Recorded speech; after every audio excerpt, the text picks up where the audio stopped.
Hey guys, DFW's Cars here. How's it going? I am here today in the ACURA TLX A-SPEC. This review will cover both the regular trim and the A-SPEC.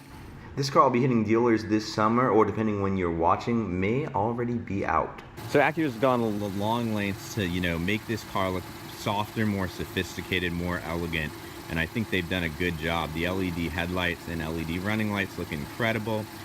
Do wish they had the little diamond inserts in the grille, kind of like Mercedes does on their sport models.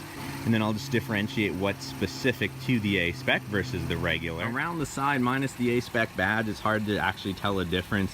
The biggest one is these, dark colored rims, which look absolutely beautiful on there. Wrapping around back here, the LEDs continue, and it's more elegant, more sophisticated car overall. It's absolutely good looking. This white isn't my favorite color.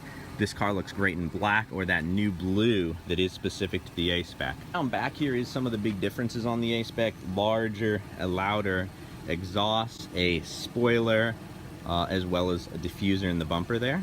Checking out the engine here, that is the same on the A-SPEC numbers, but it is a good engine, as we'll talk about in the drive review, and one of the few naturally aspirated V6 standard engines in this class as well. Here today in the ACURA TLX A-SPEC, which is pretty similar in a lot of ways to the regular one. I'll point out the differences. So getting right off the bat, sounds great. A lot of that comes from the speakers, but this one, the A-SPEC, does have a larger exhaust. So I'm gonna put down the windows for you now. I'll let you hear. So a lot of that now was not from the speakers. You can get the A-SPEC. I would do that regular one just because you get a lot for your money. So let me go through and point out the differences first in the A-SPEC.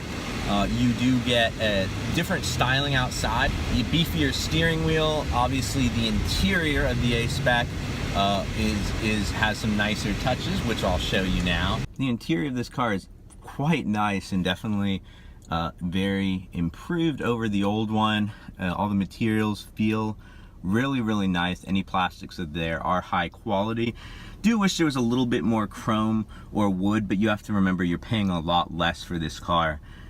So that would be something you'd probably be paying for. Love the red start stop button. Also love the way this dash cascades down here for your drive select buttons, which we'll talk about a little bit. And then of course a beautiful leather lined stitched console here. Another reason I would recommend the A-SPEC if it's at all in your budget is these beautiful Alcantara seats here. They're very supportive, yet also they're some of the most comfortable sports seats I've ever been in, yet they also look great. Around turns, the thing is, this car is extremely competent, but it feels a little bit bigger. Whoops. It feels a little bit bigger than I ever thought it would. It's competent. The steering on the A-SPEC is tighter. The exhaust is different. The suspension's tuned tighter. The roll bars are slightly larger, I believe. I know that basically it feels as competent as a lot of the Germans, definitely the Mercedes. In some ways, I think the steering is even more communicative than the BMW one. The BMW suspension layout, probably a little bit better still, but it's very close. I don't think you could declare a winner there. BMW is still doing great work with the suspension. It's just whatever they're doing with their steering as of late. Speaking of steering on this car, good weight to it, good heft, especially when you put it in Sport or Sport Plus, which is what I have it in now. See how it goes around a corner here? Braking is great. Feels, weirdly enough, like a heavier car than some of the German competitors, even like the Audi. And some of that may have to do with the all-wheel drive system. It does add a little weight. I would still highly recommend that. It's kind of like buying the front-wheel drive Audi. If you're not going to buy a rear-wheel drive car, go ahead and go with the all-wheel drive if that's within your budget. It really does make the car feel different in a good way. ACURA makes a good point of pointing out this car has 290 horsepower. Wish there had been a little bit more in the A-SPEC. You think they could have tuned it to 300, but the engine powers in both of these cars is exactly the same, and it's a good engine.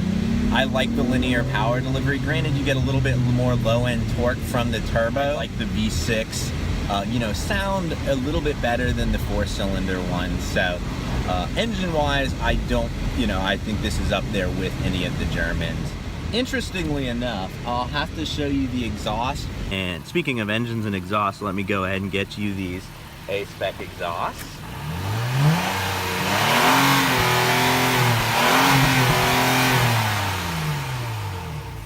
Most of the noise, the extra 4 decibels you're hearing,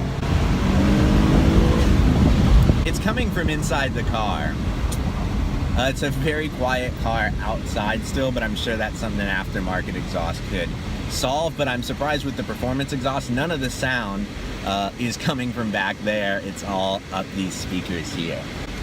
BMW's does the same thing. I don't personally like it because I can mildly hear the difference. Anytime I sit in the car with active audio, I'm like, this engine sounds a little different. It's good, it sounds good, but it sounds a little different. Speakers can only do so much of reproducing what something mechanical can. Would I buy this car with my own money? This car is 43, fully spec'd out, all-wheel drive, you name it. You don't get a lot of German cars with all the feature sets that this has for $43,000. It looks nice now too. That's a huge, huge win.